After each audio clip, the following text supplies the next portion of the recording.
Meet Marco.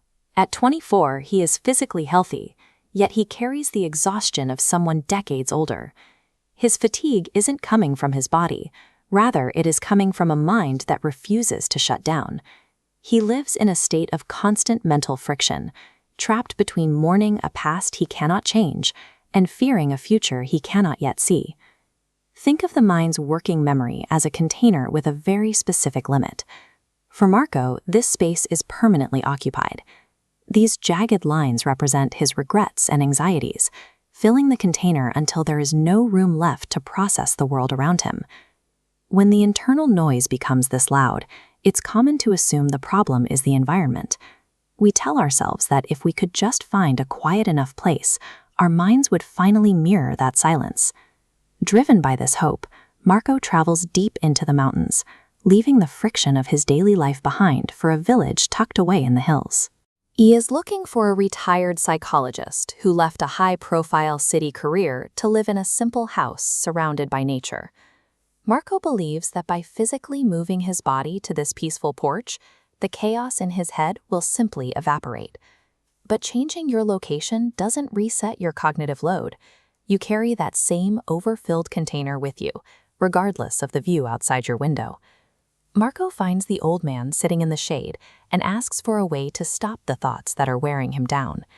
The former psychologist doesn't offer a lecture or a breathing exercise. Instead, he presents a physical task that demands immediate, total attention. He hands Marco a glass filled to the absolute limit. The bulging surface is the only thing keeping the water from overflowing. The instructions are simple. Walk to the village edge and back without losing a single drop. This isn't a test of balance. It's a mechanism designed to force the mind into a state of singular, high-stakes focus. As Marco steps onto the road, the village is anything but quiet. Merchants call out their prices, and the air is thick with the sounds of commerce. Stray dogs bark at his heels, children dash across his path, and the crowds move with a chaotic, unpredictable energy. To keep the water still, Marco has to move with intense deliberation, placing each foot with a precision that ignores everything else. His world shrinks down to the diameter of that glass. The noise of the village becomes a distant blur, completely secondary to the surface of the water.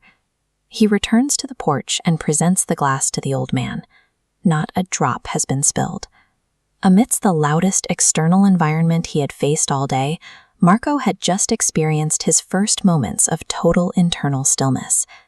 The old man asks him, "Did you see the children? Did you hear the dogs?" Marco realized he hadn't. He was effectively deaf to the barking and blind to the crowds, because his focus was entirely spoken for. This illustrates the attention economy of the mind. When the expanding circle of a present-moment task occupies your entire cognitive bandwidth, it leaves no resources for anything else. This is the no-space rule. Because the brain's capacity is finite, being fully present creates a physical barrier. Regret and fear try to enter, but they bounce off the edges of your attention because there is simply no vacancy for them to occupy.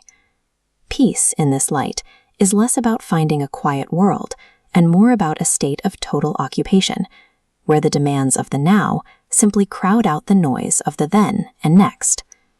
Marco doesn't ask for a second lesson. He simply looks at the glass, then at the road, recognizing the shift that just occurred in his own perception. He begins his walk back home as the sun sets, moving toward the very same city and the same stressors he had tried to flee. The city hasn't changed, but Marco is no longer overwhelmed by its complexity. He moves through the busy streets with the same focused intent he used to carry the water. You cannot escape the storm of intrusive thoughts by running away from them, but you can starve those thoughts of energy they need to survive by leaving them no space